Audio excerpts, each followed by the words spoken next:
그러나 내가 나눈 것은 하나님의 은혜로 된 것이니 내게 주신 그의 은혜가 헛되지 아니하여 내가 모든 사도보다 더 많이 수고하였으나 내가 한 것이 아니요 오직 나와 함께 하신 하나님의 은혜로라. 아멘. 할렐루야. 아멘. 우리는 지난 한 주의 시간들 속에 고린도전서 15장을 읽고 그 말씀을 묵상해 왔습니다. 그 말씀을 통해서 우리의 삶이 주님이 원하시는 그 삶으로 다가가고 그 자리에 서 있을 수 있기를 바랍니다.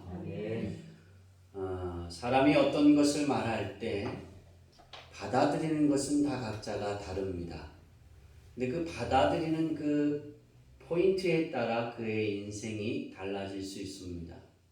선생님이 아이들에게 공부를 가르칠 때 그 받아들이는 그거에 따라서 어떤 아이들은 성장하고 어떤 아이들은 머물러 있고 어떤 사람은 퇴보하게 됩니다.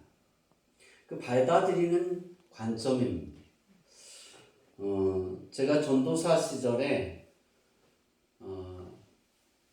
몇 분의 목사님들을 모셨는데 그 목사님들 중에 한 분이 욕을 그렇게 많이 했어요. 그리고 우리는 그렇게 말하죠. 강대상에서 이렇게 말하면 깐다 말하죠, 그죠? 뭐 여지없이 들이다 까고 욕하고 그렇게 표현할까요?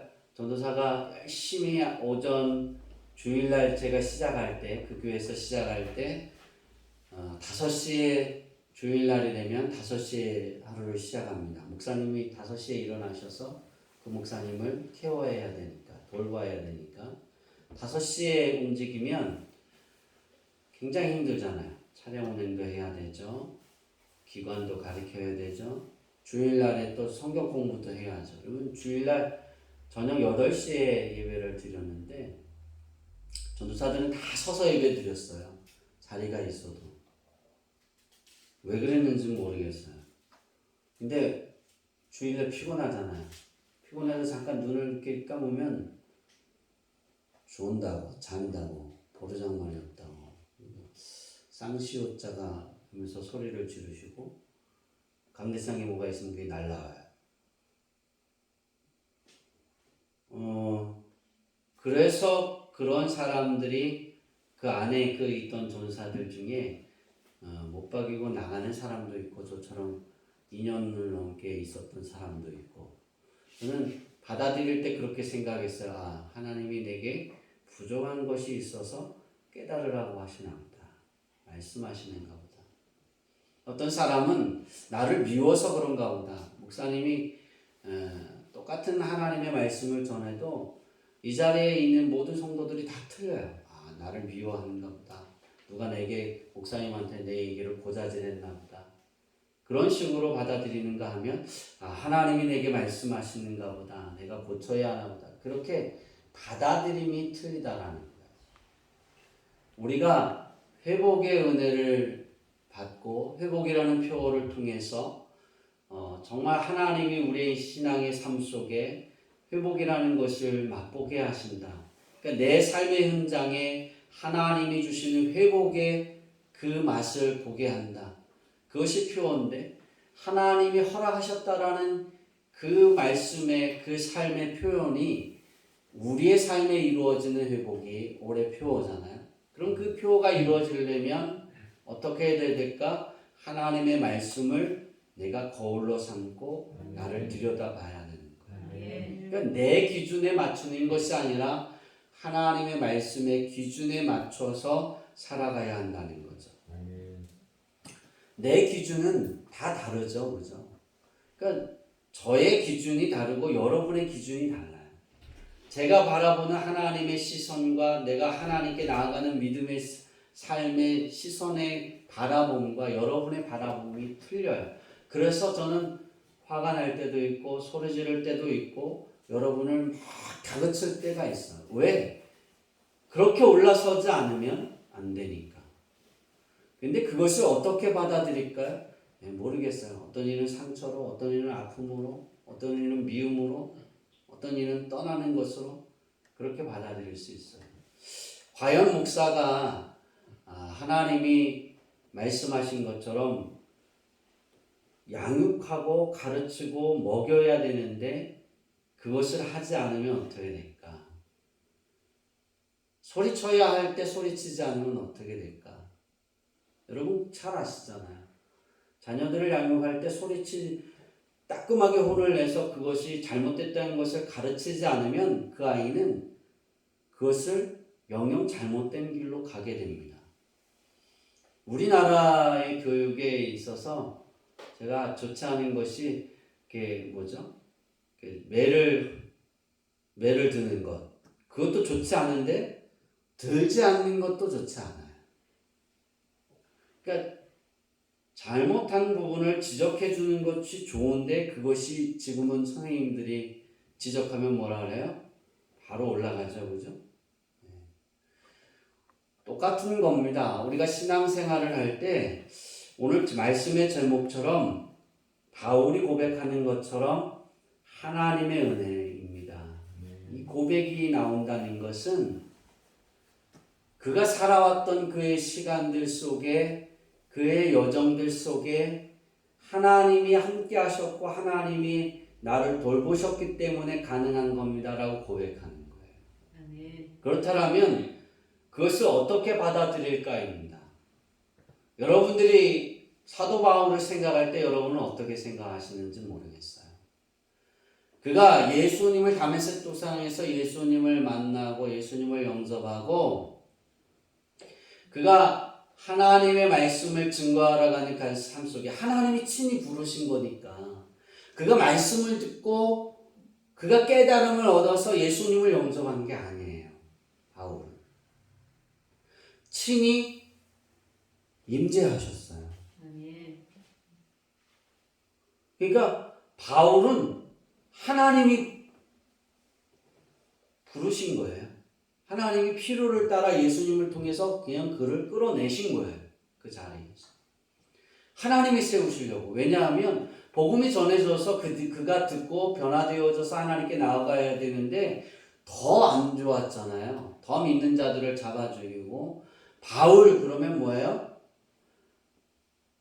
가나다라 바 하면 뭐예요? 숨을 딱 멈추죠. 그죠?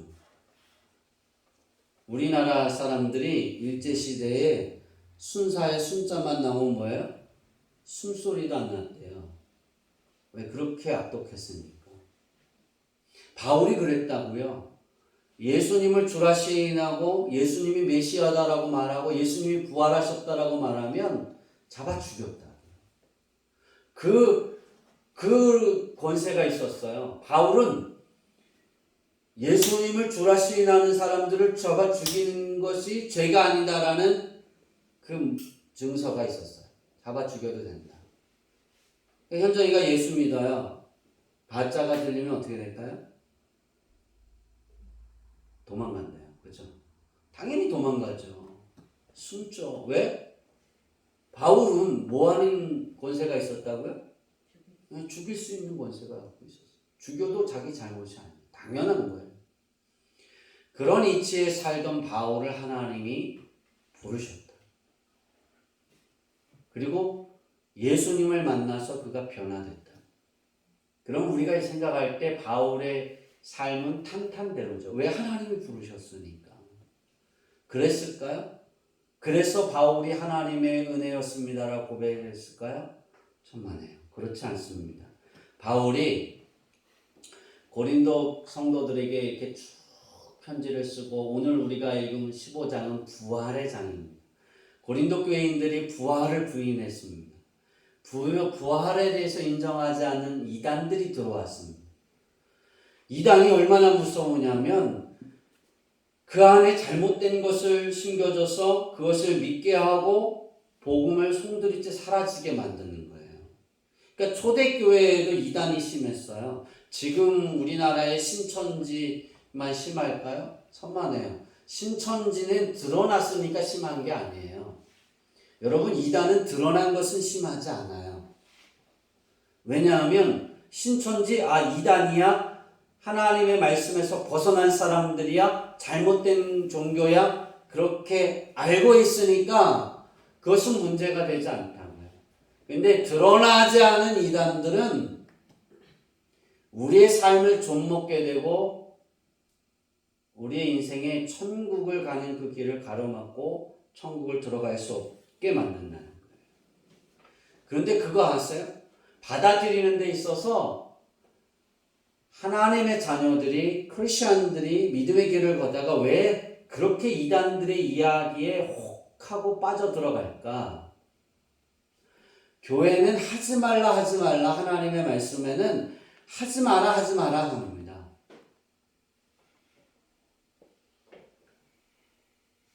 그런데 그렇게 하지 않아도 이 땅에서 하나님이 많은 걸 주지 않을 수도 있어. 그렇게 말합니다. 왜? 우리가 어떤 달란트를 받은 사람은 그 달란트에 머무는 거예요. 그죠? 근데 그렇지 않잖아요. 이단들은 너 요만큼만 하면 너 이런 자리로 올라갈 수 있어? 어떤 권세를 가질 수 있어? 그것을 던져주는 거예요. 거기에 혹하는 거죠. 그런데 우리가 교회의 믿음 생활을 해가면서 이단에 빠져 사는 사람들은 우리 그 자유가 별로 없어요. 근데 교회 안에서는 자유가 없다 말하는데 그들이 원하는 성경 공부 시간 뭐해라 나와라 뭐해라 돈을 얼만큼 가져와라 하는 건 잘못이다라고 생각하지 않아요. 왜? 투자라고 생각하니까. 곱빼기로 받을 수 있다. 우리가 믿음 생활하는 것을 투자의 개념으로 보면 굉장한 오류가 생기기 시작합니다. 거기에서. 그러니까 우리가 받아들일 때 내가 믿음 생활을 하면 이 정도 하면 이만한 축복을 주겠지. 그렇게 시작하는 사람은 10에 10명은 다 이단의 꼬임에 넘어가게 됩니다. 하나님이 우리에게 주신 가장 큰 축복은 이 땅에서 잘 되는 게 아니에요. 우린 거기에 머물러 있잖아요. 우리의 시선이 머물러 있는 곳에 내가 그것을 받아들인다니까요. 우리는 이 땅에서 잘 되는 것만, 높아지는 것만, 위대해지는 것만 거기에 매몰되어져서 신앙생활하고 기도하고 또 순종하고 여러분 그 삶을 살아가지 않습니까? 한번 되돌아봐야 돼요. 솔로몬이 그러잖아요. 전도서에서 해 아래 모든 것은 헛되고 헛되다 그러죠. 해 아래 있는 모든 것을 가졌던 그가 나중에 생각해 보니까 다 헛된 거예요. 왜 헛되냐면 그가 아름다운 여인들도 수도 없이 많은 여인들을 아내로 맞이했어요. 하나님이 솔로몬에게 다윗에게 줬던 축복을 더하여 주면서 너를 두려워할 자가 없게, 너를 쳐들어와서 너를 승리할 자가 없게 만들어 주겠다라고 말씀하세요. 너의 이름은 두려움이 될 거예요. 그런데 주변의 많은 나라들과 조약을 맺잖아요. 그리고 아내를 맞이하잖아요. 그러면서 솔로몬이 타락했다고요. 우상을 섬기겠다. 하나님 성전에 우상을 섬기는 그런 제단을 만들어줬다. 예루살렘 성전. 뜰 안에. 그러니까 그가 생각하고 지나오다가 생각해보니까 다 헛되더라는 거예요. 부귀영화도 헛되다는 거예요. 하나님 나라에 들어가지 않고서는 다 헛된 거예요. 근데 우리는 이 헛된 것만을 최고로 보잖아요. 왜? 살아야 하니까. 먹어야 하니까. 그럼 목사님 그러면 돈을 안 벌면 어떻게 살아요? 우리가 돈이 없으면 어떻게 살아요? 우리가 먹을 게 없으면 어떻게 살아요? 잘 집이 없으면 어떻게 살아요? 당연하죠. 근데 우리는 거기에 머물러 있는 게 아니에요. 그게 다 값어치가 아니에요. 우리가 먹고 사는 이유, 내가 열심히 일하는 이유, 내가 부자가 되려고 하는 이유, 다 하나님 나라 가기 위해서예요. 목적이 그것이 돼야 돼. 거기에 맞춰져야 되는 거예요. 목사가 된다는 건 성도들하고 다른 점은 그겁니다. 제가 생각해 봤어요.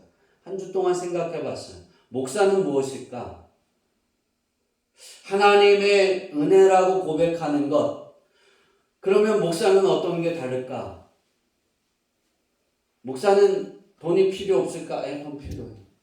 똑같아요. 여러분하고 사는 거 다 똑같아요. 필요한 거 다 필요하고 여러분이 욕심 갖는 거 다 갖고 싶고 누리고 싶은 거 다 누리고 싶어요. 그러나 그것이 중요한 것이 아니라 목사는 항상 하나님의 뜻이 중요해요. 왜냐하면 하나님의 뜻에서 벗어나면 천국에서 벗어나는 것을 알기 때문에 목사는 그걸 가르치는 거예요. 요즘에 여러분들에게 축복 기도를 해줘가고 있습니다. 뭐가 이렇게 다를까? 저는 좀 다릅니다. 다 거기다 저는 여러분들이 2023년도를 살아야 되니까 목회자가 입을 여는 만큼 성도는 가져갑니다. 그 싸움만. 그래서 목자는 되게 중요한 거예요. 목자가 사막으로 이끌어가면 그 양떼는 뭐예요? 사막으로 가는 거예요. 푸른 초장으로 이끌어가면 어떻게 해요? 푸른 초장으로 가는 거예요. 그래서 지도자는 굉장히 중요한 거고, 그래서 지도자를 잘 세워야 되는 거예요. 하나님이 지도자를 세우시지만 그래서 하나님께 기도해야 되는 거예요. 지도자가 잘 세워지기 위해서. 근데 그 지도자가 하나님을 따르지 않는다 할지라도 하나님이 원하는 대로 결정해서 이끌어갈 수 있게 기도할 수 있어야 돼요. 그래야 평안한 거고 그래야 행복한 거예요. 저는 여러분의 인생에 2023년을 설계하고 이미 다 받은 것을 말씀을 가지고 여러분에게 안수하고 있어요. 받은 사람도 있고 받지 않은 사람들도 있어요. 이제 13분이 남았어요. 한 명 한 명 할 때마다 지치고 힘이 듭니다. 오늘도 한 분에게 안수를 했는데 어제 3분 했고, 그러면 몸이 멀쩡했던 몸이 막 지치고 힘이 들어서 뭐 통증인데 막 여러 곳에 오고, 그래서 사모님이 어제 물어보더라고요. 몇 명 남았냐고. 안 가르쳐줬어요. 오늘 말해요. 걱정이 되는 거예요. 그만큼 싸워서 가져온 것들을, 그러면 여러분에게 안수해서 여러분에게 가져온 것을, 가진 것을 부어줄 때 그 부어진 것이 어떻게 이루어질까? 내게 어떻게 받아들이는, 내가 어떻게 나아가느냐. 하나님의 말씀 가운데 하나님의 뜻 안에 서려고 노력할 때 그 축복은 내게 이루어져 가는 거예요. 우리가 살아가면서 크리스찬이 가장 중요한 거예요. 이제 다시 돌아와서 바울이 중요하죠. 바울이 오늘 이렇게 고백할 수 있었던 것은 그의 인생에 평탄한 삶이어서 그런 것이 아니었다는 거예요. 평탄한 삶도 있었겠죠. 그런데 가장 중요한 것은 바울에게는 이 고난의 시간들 속에, 역경들 속에 오늘 10절에서 나의 나된 것은 하나님의 은혜라고 고백할 수 있었던 건 바로 이런 삶에서 하나님의 말씀을, 뜻을 찾을 수 있었기 때문입니다. 그것을 어디서 볼 수 있냐면 고린도후서 11장 23절로 33절에서 볼 수 있습니다. 우리 다 같이 읽겠습니다. 시작. 그들이 그리스도의 일꾼이냐 정신없는 말을 하거니와 나는 더 그러하도다. 내가 수고를 넘치도록 하고 옥에 갇히기도 더 많이 하고 매도 수없이 맞고 여러 번 죽을 뻔하였으니 유대인들에게 사실에서 하나 강한 애를 5번 맞았으며 3번 퇴장을 맞고, 1번 돌로 맞고, 3번 파선하고, 일주야를 깊은 바다에 보냈으며 여러 번 여행하면서 강의 위험과 강도의 위험과 동족의 위험과 이방인의 위험과 시내의 위험과 광야의 위험과 바다의 위험과 거지의 생명의 위험을 당하고 또 수고하여 애쓰고 여러 번 자지 못하고 줄이며 목마르고 여러 번 굶고 춥고 헐벗었노라. 이 외의 일은 고사하고 아직도 날마다 내 속에 눌리는 일이 있으니 곧 모든 교회를 위하여 염려하는 것이라. 누가 약하면 내가 약하지 아니하며 누가 실족하게 되면 내가 애타지 아니하더냐. 내가 부득불 자랑할진대 내가 약한 것을 자랑하리라. 주 예수 아버지 영원히 찬송할 하나님이 내가 거짓말 아니하는 것을 아시느니라. 다메섹에서 아레다 왕의 고관이 나를 잡으려고 다메섹 성을 지켰으나 나는 광주리를 타고 들창문으로 성벽을 내려가 그 손에서 벗어났노라. 아멘. 그러니까 이 길게 본인이 당했던 과거의 일들을 왜 이야기했을까? 그럼에도 불구하고 바울은 하나님의 말씀을 전하는 그 수고를 멈추지 않았다는 거예요. 왜 그가 그렇게 하지 않았을까? 다시 돌아와서 고린도전서 15장 10절에 내가 나의 나된 것은 다 하나님의 은혜였기 때문에 바울의 성품을 우리가 이렇게 이야기할 때 참 대단하잖아요. 이런 고백을 할 수 있는 거 쉽지 않거든요. 그러니까 고린도 교회를 개척해서 그 성도들에게 복음을 전했는데 이단들이 와서 부활이 없다라고 가르치는 거예요.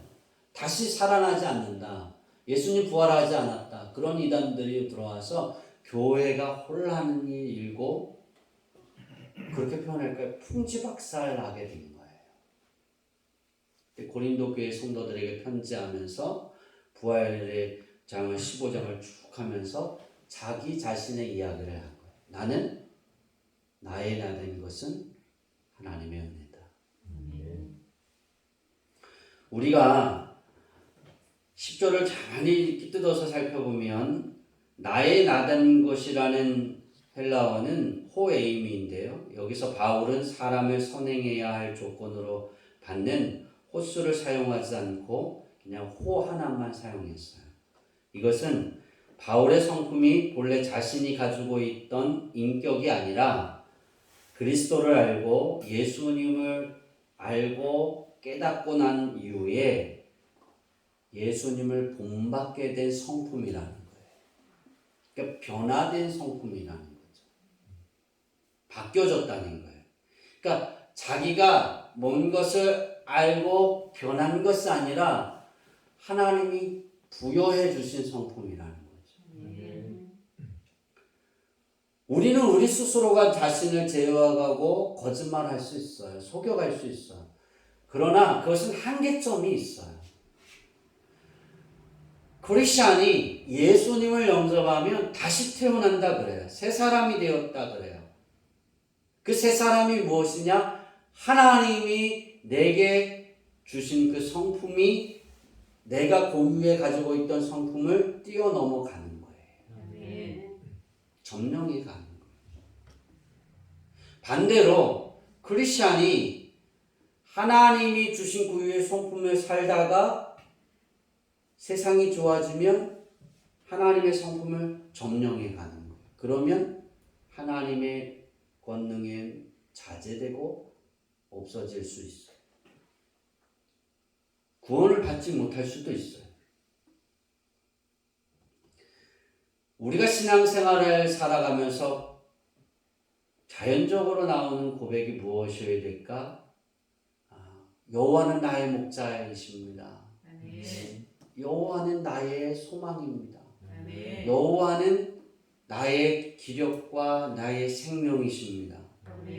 이 고백이 되어지는 사람이 어떤 고백이 나오느냐 하면 바로 하나님이 나의 은혜입니다. 나의 나된 것은 다 하나님의 은혜입니다. 내 자리가 잘났든 못났든 높은 자리에 있든 낮은 자리에 있든 나의 나든 모든 것은 다 하나님의 은혜로 된 것입니다. 내가 뭔가를 할 수 있어서 내가 능력이 있어서 그것이 아니라 하나님이 허락하셨기 때문에 바울이 고린도 후서에 자기 자신을 쭉 이야기했던 그 이야기는 뭐냐면 자기가 그런 환난을 당했는데도 지금 서 있어요. 그죠? 그럼에도 복음이 끊이지 않았어요. 계속 전파하고 전도 여행을 쉬지 않았어요. 그리고 마지막 로마에서 복음을 증거하다가 죽잖아요. 그리고 로마가 그가 죽고 피 흘림을 이후에 변화되잖아요. 여러분 복음이 우리에게 들려주고 지금 그 복음이 전 세계에서 흩어져서 지금까지 진행되어질 수 있었던 것은 저는 그렇게 표현할 수 있어요. 로마에서 베드로가 거꾸로 십자가 못 박히고 바울이 거기서 모든 로마의 원로들, 국회의원들, 왕, 황제, 국회의원들, 각 지방의 관리의 가장 높은 사람들을 다 모아놓고 연설을 했어요. 강연을 했어요. 예수가 그리스도인 사실, 예수가 하나님의 아들인 사실, 예수가 죽었다가 3일 만에 부활한 사실을 쫙 연설을 합니다. 그리고 그는 죽습니다. 얼마 후에. 그 복음의 씨앗이 그 사람들에게 들어가서 변화돼서 전 세계로 흩어져 가고 지금 우리나라에 우리가 예수를 믿고 복음의 빛을 들고 살아가는 거예요. 그 피 흘림이에요. 그가 자기 자신이 내 스스로가 깨달은 것이 아니라 그것도 하나님이 내게 주신 은혜였다라는 거예요. 바울은 세 가지의 변화를 이야기합니다. 어떻게 변화됐을까? 첫 번째는 자기는 구원받은 자고, 두 번째는 자기는 사도로 부름을 받았고, 세 번째는 이방 세계를 위해 보냄을 받은 자다라고 표현합니다.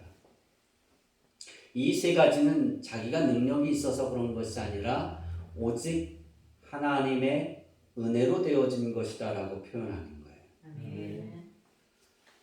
여기에 보면 바울이 다시 돌아와서 고린도후서 11장 23절에서 33절을 그 고난을 왜 그가 그렇게 감당을 할 수 있었을까? 이유가 한 가지 있어요.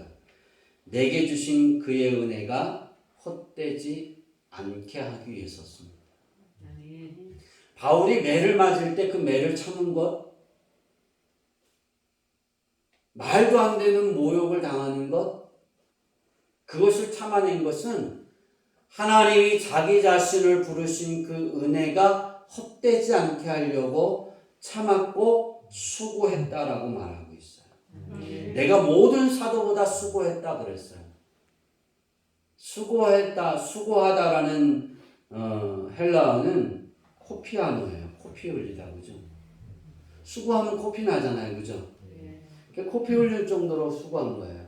근데 그 코피가 어떤 코피냐면 그 단어의 뜻을 살펴보면 따라해 볼까요? 기운이 다하여 탈진될 때까지 노력한다. 예. 바울이 어떤 수고를 했냐면 자기가 기운이 다해서 탈진해서 죽어갈 정도로 복음을 위해 헌신했다는 그런 매를 맞아도. 여러분의 인생에서 여러분이 복음을 내가 예수 믿는 것 하나 때문에 38대를 맞는다라면 어떡하겠어요? 맞아야 한다. 태장으로. 대개 40대를 맞으면 죽는데요. 그런 매를 4번이나 맞았어요. 뭐 하나 때문에? 복음 증거하는 거 하나 때문에. 여러분이 예수를 믿는 것 때문에 그런다라면 여러분은 어떻게 말하겠어요? 그 맞으면서 이것 또한 하나님의 은혜입니다. 복음을 증거하다가 돌에 맞았어요. 그래서 바울이 죽었는 줄 알고 그 성경을 바깥에다 버렸어요. 근데 바울이 다시 깨어나서 기절했다가 깨어나서 다시 들어가서 그 성에 가서 복음을 전합니다. 여러분 과연 그렇게 하실 수 있나요? 이것 또한 하나님의 은혜입니다. 우리가 그렇게 표현할 수 있어야 해요. 우리 고난이 그렇게 있어도. 우리가 생각하는 것 중에 어떤 일을 우리가 해나가면서 잘 되지 않아도, 내가 하고 싶은 일들이 그 마음대로 되지 않아도, 내가 계획했던 일들이 행복해지지 않아도, 우리가 고백할 수 있는 하나의 단어가 있다라면 하나님의 은혜입니다. 왜냐하면 그것은 헛되지 않기 때문이에요. 여러분, 모든 것을 이끌어 가시는 분은 하나님입니다. 하나님이 이끌어 가세요. 선택을 하나님이 하게 하시지만 그 선택한 것, 내가 잘못 선택했다 할지라도 그것을 하나님이 또 이끌어 가십니다. 버려두시는 것이 아니에요. 여러분, 가나안 땅을 앞에 두고 이스라엘 백성들이 선택하잖아요. 가나안 땅에 들어갈 것이냐, 머무를 것이냐. 아무리 장대하고 아무리 권력이 있고 잘 훈련된 군사들이 많아도 하나님이 약속하셔서 하나님이 말씀하셨으니까 요단강을 건너서 가나안 땅으로 들어갈 것이냐 아니냐는 결정은 이스라엘 백성들이 했다. 하나님이 해주지 않으셨어요. 요단강 앞에서. 모세 때에는 돌아가잖아요. 들어가지 않잖아요. 그래서 40년 동안 그들이 헐벗었을까요? 천만에요. 하나님이 기르시고 입히시고 먹이셨다라고 말씀해요. 그러면 그 선택 때문에 하나님이 구름 기둥과 불 기둥을 없애셨을까요? 아니에요. 40년 동안 구름 기둥과 불 기둥은 사라지지 않았어요. 40년 동안 만나와 메추라기는 매일매일 내려왔다고요. 정말이에요. 끊어지지 않았다고요. 우리는 그렇게 생각하잖아요. 내가 잘못된 일이 있고 어려운 일이 생기고 그러면 하나님이 어디 가셨나 봐. 하나님이 나와 함께 하지 않나 봐. 우린 그럴 때가 많아요. 왜? 어려우니까. 고난이 많으니까. 안 되니까. 없으니까. 마음대로 되지 않으니까. 근데 그때도 우리는 고백할 수 있어야 되는 건 하나님은 우리를 외면하지 않고 계세요. 그러니까 설령 내가 하나님이 원하시는 그 바라시는 것의 선택을 하지 않고 다른 선택을 할지라도 하나님은 나를 보호하신다. 그리고 여전히 하나님은 내게 지극히 큰 상급이 되어주신다. 변함없이. 그래서 우리가 해야 할 고백이 무엇이냐면 바로 하나님의 은혜입니다 라고 말할 수 있어요. 바울이 고린도 교회 성도들에게 왜 자신의 이 진실한 고백을 이렇게 썼을까? 나의 나라는 것은 하나님의 은혜였다라고 고백했을까? 왜냐하면 이스라엘 그 고린도 교회 가장 성도들에게 중요한 건 이것이 필요한 거예요. 고난의 시작점이잖아요. 아직 고난의 최피크가 다가오지 않았잖아요. 그죠? 근데 이단들이 와서 막 유혹하잖아요. 넘어지고 막 분란이 일어가잖아요. 그 안에 우리가 이것 또한 하나님이 나를 보호하고 계셔. 이 상황인데도 불구하고 하나님은 여전히 나와 함께하고 계셔. 그러니까 나는 하나님의 자녀야. 하나님이 외면하지 않으셨다라는 그 사실 하나로 우리는 하나님께 영광을 돌릴 수 있어야 하고 하나님께 고백할 수 있어야 하는 거예요. 더 많이 수고했다. 우리는 이 삶에서 우리는 잘 살펴봐야 돼. 멈추지 않았다. 그가 하나님을 향한 그 열심이 얼마나 컸다라는 사실을 우리는 잘 기억하고 있어야 합니다. 실망이 찾아와도 힘들어 지칠 때라도 하나님은 변하지 않고 우리와 함께 계십니다. 아멘.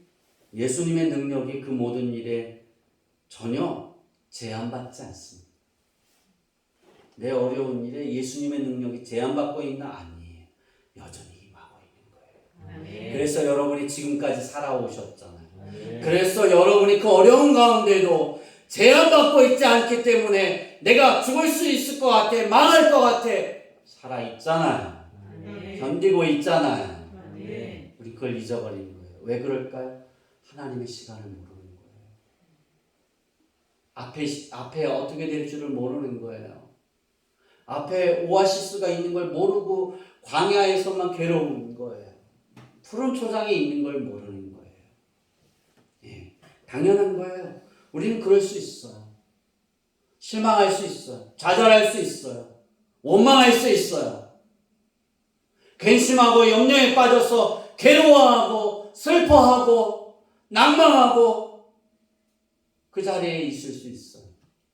그러나 그런 가운데도 한 가지가 되어질 수 있기를 바랍니다. 하나님의 은혜입니다. 아멘. 하나님이 나와 함께 하심을 나는 믿습니다. 아멘. 그런 사람에게 하나님의 역사가 나타나요. 아멘. 여러분의 실망이, 여러분의 좌절이, 여러분의 괴로움이 여러분을 지배하도록 만들지 마세요. 그럼에도 불구하고 하나님이 함께 하심을 나는 믿습니다. 아멘. 왜냐하면 하나님은 외면하지 않는다 그랬어요. 절대 손을 놓지 않는 분이에요. 아멘. 절대 외면하지 않습니다. 하나님이 허락하셨다라가 되는 축복이 과연 무엇일까? 회복이 무엇일까? 어떤 사람이 이 회복을 누릴까? 어떤 사람이 하나님이 허락하셨다라는 삶을 풍성하게 만들어가고 할까?